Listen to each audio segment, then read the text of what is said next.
Are you afraid to spend money in retirement?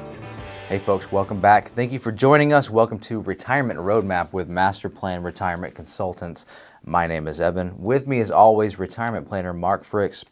During this episode, we're going to discuss how you can spend enough money to enjoy life and retirement while still sticking to your financial strategy.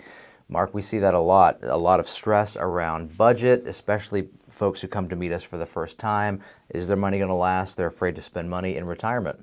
It's a very common theme, and what's interesting is people that have done a good job of preparing for retirement, that have saved, are typically not big spenders anyway. Right. And so it's almost like we have to give them permission to enjoy retirement and spend a little bit of money. I'm not saying go out and buy Ferraris and whatever, but definitely, you've worked a lot of years. Mm-hmm. And you kind of want to enjoy that. And so, yes, one thing, don't go to Starbucks, that's fine. But it's another thing just to like penny pinch so much that you're almost living in fear. And so a lot of the work we do is trying to give them that permission. Yeah, and one of the things that we plan for too is people work, like you said, a long time and save up a long time. And they want retirement to be the true golden years. They don't want to have to pull back from their lifestyle, when they've worked decades saving up and preparing for that moment. And so making sure that your lifestyle coordinates with your plan, it really comes down to planning. We'll get into that a little bit later for sure, but especially pre-retirement. So many people, you just mentioned Starbucks, this is a great point. Many people feel guilty about everyday splurges for things like coffee, gadgets, travel even, vacations are more expensive because everything is. But people worry about those purchases because they think about their savings and derailing retirement. Again, it's the mentality of a retirement mindset. You don't have that paycheck coming in every other week. And so you begin thinking more about where's my money coming from, and am I dwindling things down? Again, giving yourself permission to spend without being reckless. We'll get into a couple of stories later of some actual clients and discussions we've had and things like that. But it is all built around planning. And then there's that ugly word, budgeting, right? Yeah. So we're not. Most people don't want this super formal budget. There are some great apps out there now that can help as well. But it's more about knowing where your money's going, not so much about keeping an envelope for each purchase or hey, this is my electricity envelope, this is my whatever envelope, right.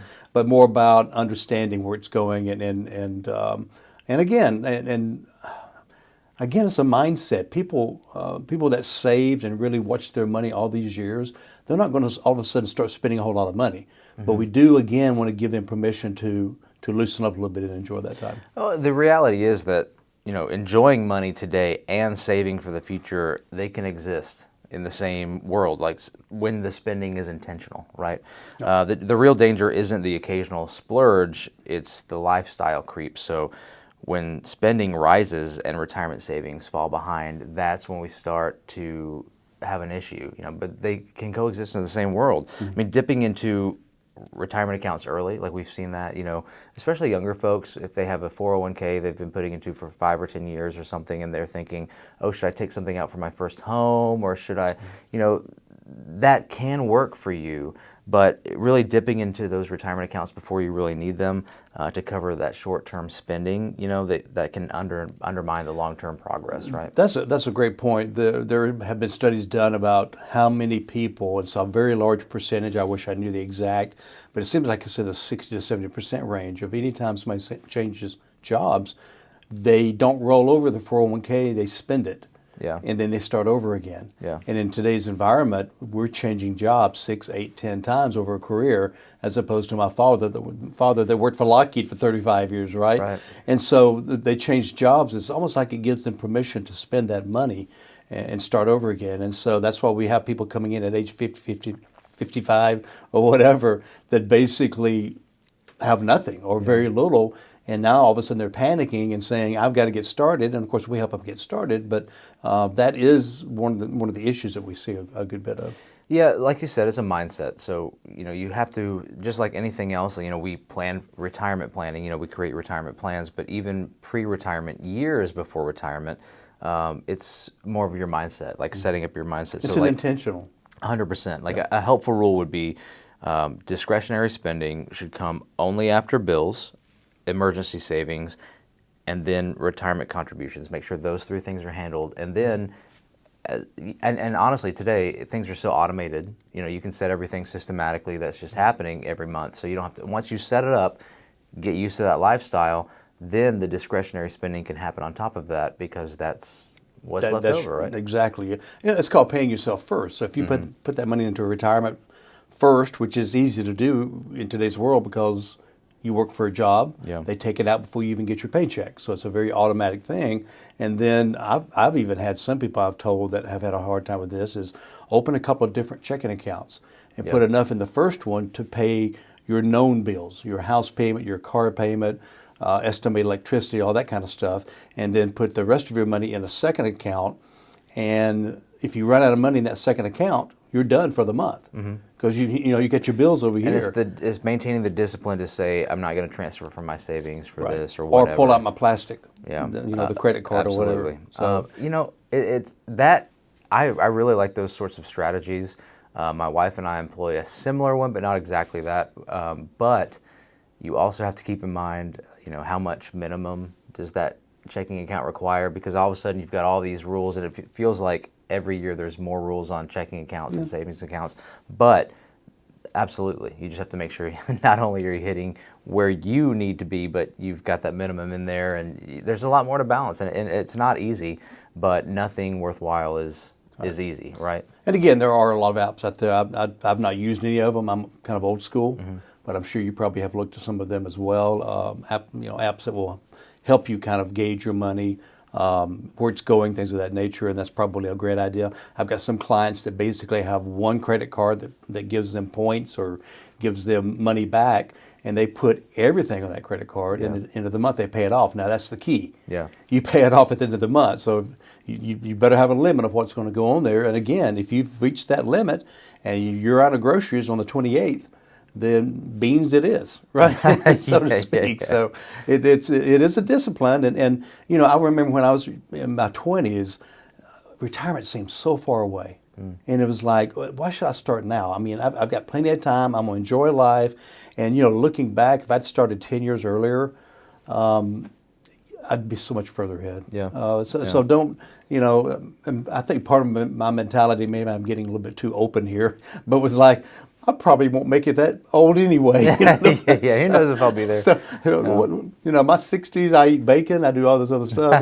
Why worry about it as well? But it is a mindset of, and I love to see people that come in here, younger couples in their 30s and 40s that have just done a great job. The day they got married, they had a plan, they talked about it.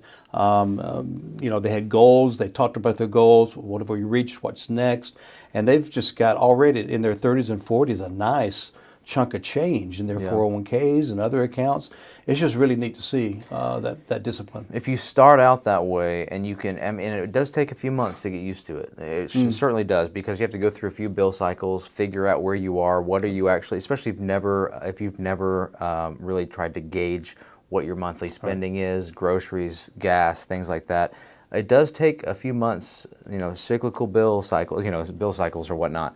But if you set it up, eventually you can set it, and it does need maintenance. You have to make sure you're staying within your parameters.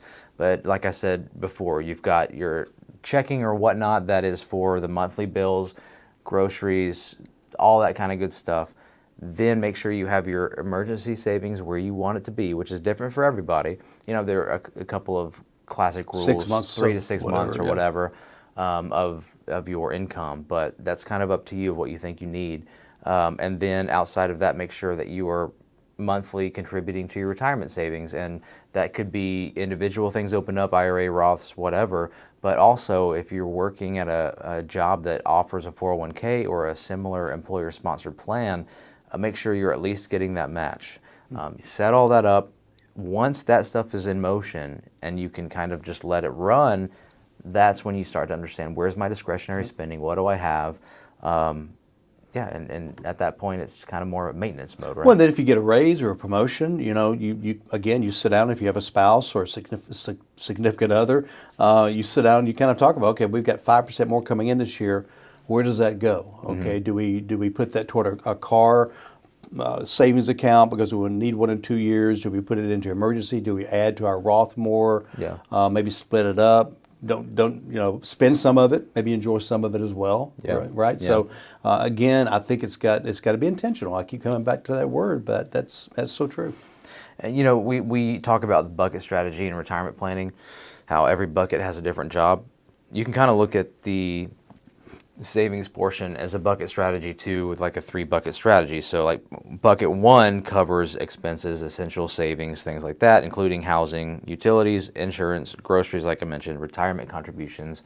Make sure all that's set to go. Bucket 2 is the emergency fund, and like we said, ideally 3 to 6 months of living expenses, but your situation.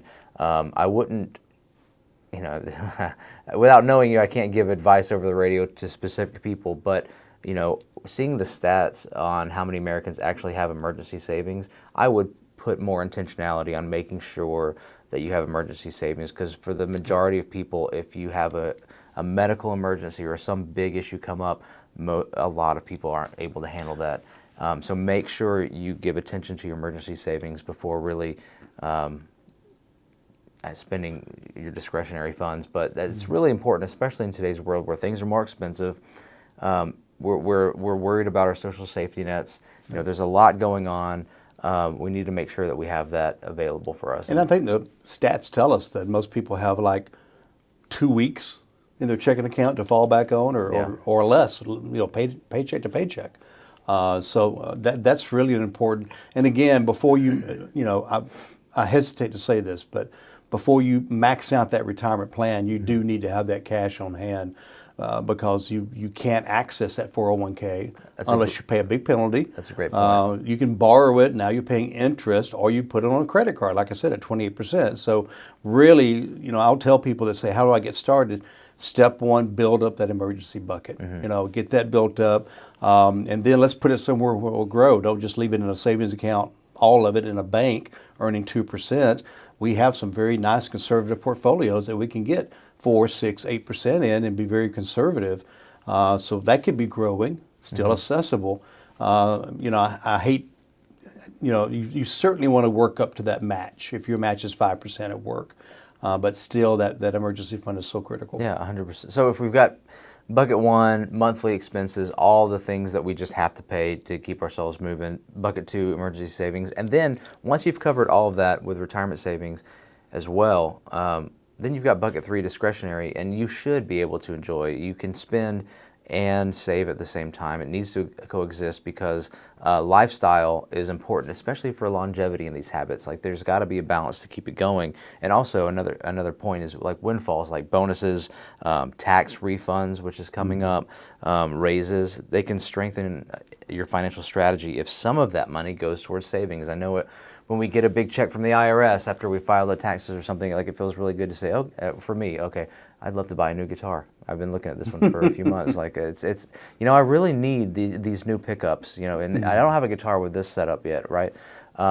But showing discipline even with those big windfalls, with those bonuses, with those raises. And there's a really good point that you make about raises too. Some really disciplined people, when they get a raise, they'll just bump it into their retirement savings. At least part of it, if not all of it, for sure. Yeah. I think something else too is where I've gotten in trouble when I was younger was those purchases that I probably went too heavy into. In other words, I wanted to upgrade my house. So, I can spend $200,000.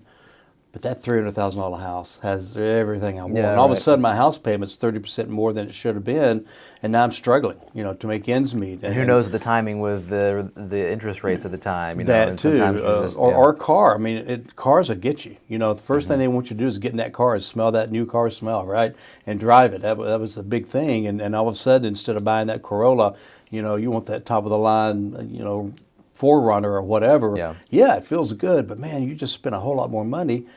How new is the And car? We don't think about how much is our insurance going the to jump. insurance, I never thought about that when I was 18 and 20 was, yeah, that's a nice car. And all of a sudden you get your insurance bill and it's doubled, right? To cover it. So don't let that emotional wave take you too far. I guess sure. you don't have to keep up with everybody. And again, I think the people that have saved really well that we know that we work with, if you'll look at what they're driving, it's fine, it's nice, but it's not a Porsche. It's not top of the line or whatever until they get to be 60. And they've saved all this money. Yeah. Now they can get the Porsche. Time to enjoy now it, they yeah. can do whatever. Right? Now they might do something better. So, need to probably mention the website. That's a real great quick. point. Yeah, MasterPlanRetire.com. You can schedule your complimentary consultation. It'll take you directly to our calendar. Find a time that works best for you. Mark, what are those consultations like, really? Yeah, so it's a really great time. We gather a little bit of information from you. First of all, we gather more emotional information. And what I mean by that is what are your feelings about money?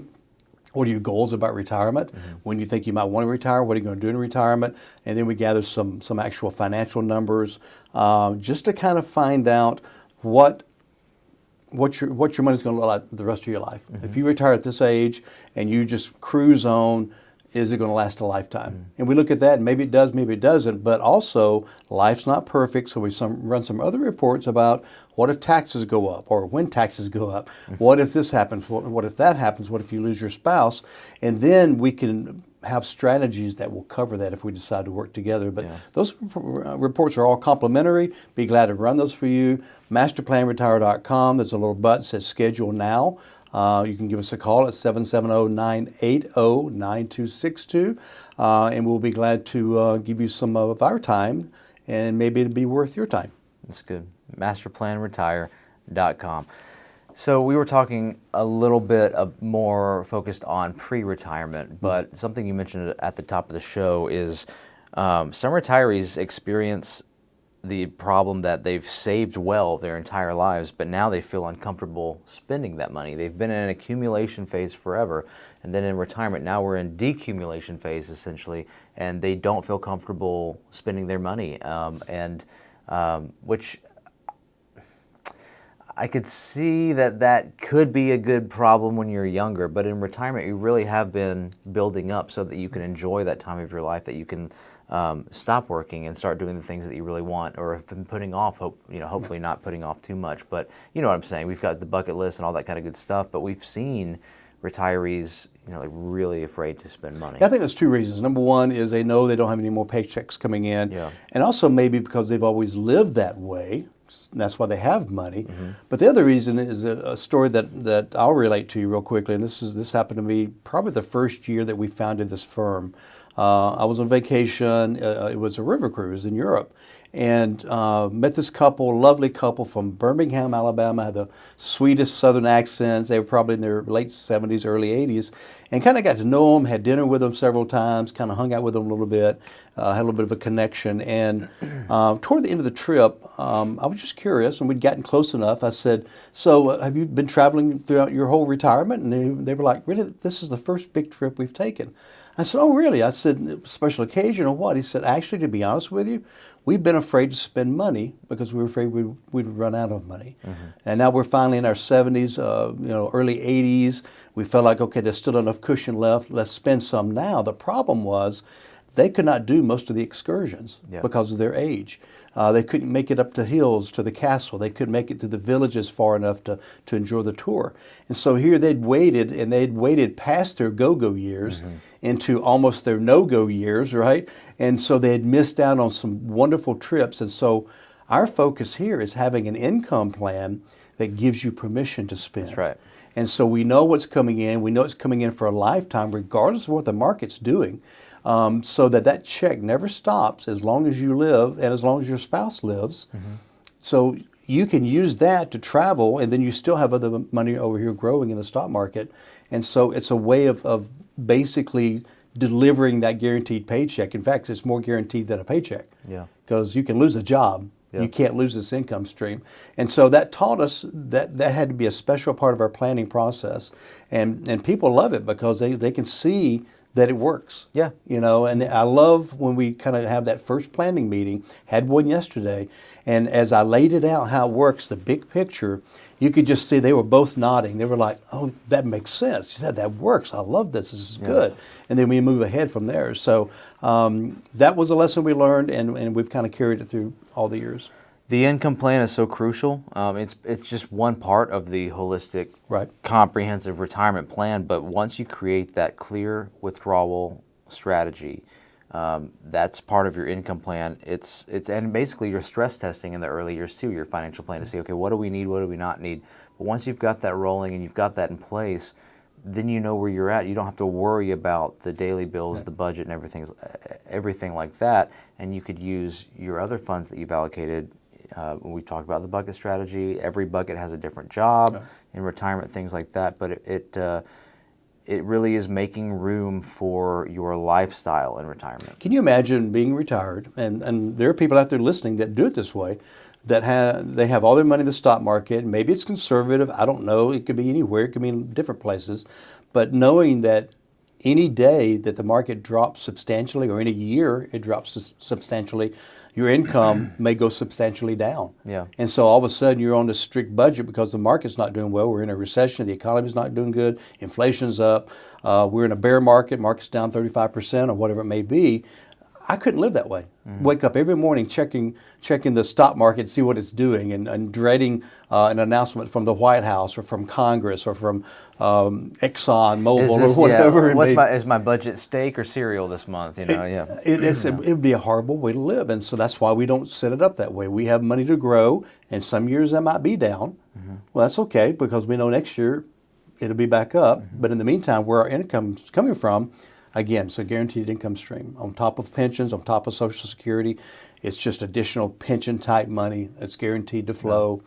Again, as long as you live. So yeah, and this isn't so much a planning episode as it is talking about retirement spending and such. But that's true. Once we set our guaranteed income stream, we don't have to be so concerned about the daily budget at that point if that's there. Like our bills are covered. That our monthly bill is covered, right? But the excess stuff, long-term growth, things like that, trips, the market could be down, but also part of the plan is to make sure that you have enough flavors in the market that, something's always making money. Every market even in has a sideways money, maybe precious metals are up or something. There's always something, and so make sure you have enough flavors. So, if you have a discretionary fun thing to spend money on, money's available, but also. If an emergency comes up, we need a tree fell on our deck or whatever, we need a new roof or whatever, that there's something that's always you're able to pull from. You have enough options there. Yes, really interesting. One of our portfolios that is our most conservative has had like 3 negative years in the last 26 years. Otherwise, it's averaging 7 or 8%. It was up 20-something% last year just because they happened to hit upon the right, they're trying not to lose money first, but they just hit upon the right things, and there was a couple of things they bought that were making great money, and so it outperformed our more aggressive portfolios last year, many of them. So just, but again, like Evan said, to be kind of clear about this is, if you've got 5 or 6 portfolios, it's because each one has a different flavor, like Evan said, and it is invested differently, and so each market. This one might do better next year. This one might do better the year after. One might be down, but 2 might be up or whatever. So hopefully, again, there's always something positive that we can go to when that emergency comes up or that desire comes up. Either one. Folks, I want to remind you, MasterPlanRetire.com. You can schedule your complimentary consultation with one of our advisors. That's an opportunity to discuss your own retirement, your hopes, your fears, your dreams, run a series of reports for you. That's completely complimentary. Again, MasterPlanRetire.com, or call us at the office, 770-980-9262. And would it be nice to have a picture of, is your money going to last? And that's what that consultation would do. So until we see each other again, remember, plan well and prosper.